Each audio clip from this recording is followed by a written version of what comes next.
Breaking news right now, the top Democrat on the House Intelligence Committee has just left the White House, where he had been invited to review classified intelligence documents cited by the administration as potential evidence of surveillance. Joining me now, Rich Lowry, Kelly Jane Torrance, and Dan Holler. Rich, let me start with you. Adam Schiff, of course, at the White House, he's got a chance to see these documents. You feel, on one hand, the plot is thickening, but you also feel we probably took a big step closer to eventually everyone learning the truth.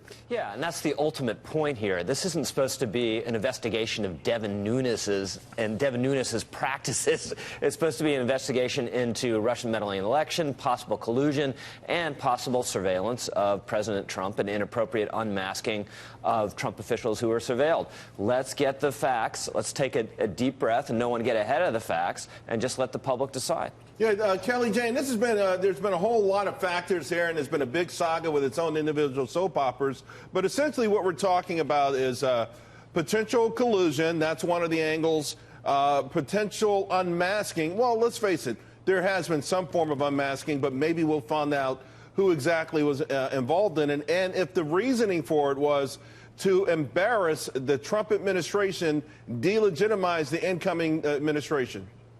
You know, this has got to be one of the leakiest administrations that we've ever seen. And the leaks are coming not only from, as you say, Obama-era officials in the intelligence community, in state, in some of these departments, but also within the administration itself. And I think it's only fair that Adam Schiff, who is part of the Gang of Eight, as they call them, the 8 people on the Intelligence Committee who are given access to the most classified information, as some people in Congress need that information for the public. It's only fair that he should get the same information that is being selectively given out to people that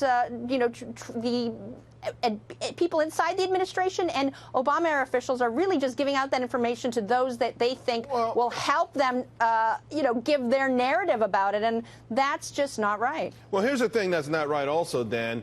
The idea is that the outgoing administration took a program that had very, very few people, up to only 20 people, had the ability to do this so-called unmasking.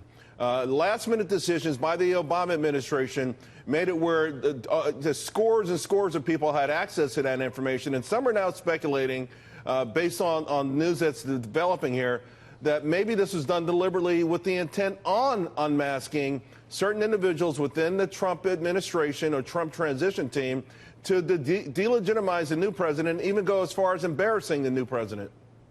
Yeah, Charles, there's a lot of leaks, there's a lot of speculation, there's breathless coverage, and the reality is we don't know a whole lot more today than we did yesterday or a week or 2 weeks ago. And Rich is right. We need to take a deep breath, let this play out, let sort of competent people look at this and get us back on track, because right now, all this is doing is serving to undermine confidence even further in the government here in Washington. Well, speaking of getting back on track, Dan, I want to ask you and the panel about what's happening with President Trump and the GOP itself, because there are fault lines that, in my mind, are becoming big, deep cracks. You've got President Trump on one side, of course, and then you've got the Tuesday group. Then you've got the establishment, Paul Ryan, Reince Priebus. And there's a lot of serious issues here, Dan. And if they don't get this together, there are worries, legitimate worries, that this grand agenda, this pro-business, pro-economic, America First agenda could fall through these cracks. Yeah, President Trump had an ambitious agenda, and I understand that he's frustrated. There was a plan, there's a plan in place to get rid of Obamacare, to repeal it and replace it with something better. He ran on it, members of Congress ran on it. They've talked about it for years. And when they had the opportunity to do it, Paul Ryan put a bill on the House floor, or almost put a bill on the House floor, that wouldn't have actually done it. So conservatives did the right thing by saying, hold on, we want to make sure that we're going to drive premiums down and actually help people. I get, Dan, that the Heritage Action Group was completely against this. But now the tide is shifting. And more people are pointing fingers at your organization, at the Freedom Caucus, saying, you guys have made the perfect the enemy of the good. You've squandered an amazing opportunity. And by doing that, you may have derailed the entire agenda. Well, that's just absurd for folks who are saying that. The reality is that we wanted to make sure that the bill that went to President Trump's desk was a good bill. And if we want to get that good bill, the members of the Tuesday group, the moderate Republicans in the House, need to pick up the phone. Conservatives want to work with them. They want to get a good bill, but it's the moderate Republicans who are saying, you know what, maybe we'll just work with Democrats. Democrats don't want to repeal Obamacare. They want to keep it in place. Republicans cannot work with them to repeal Obamacare. The moderates need to pick up the phone, talk to conservatives, and we can get this done if we stop finger pointing. Kelly Jane, I see you shaking your head.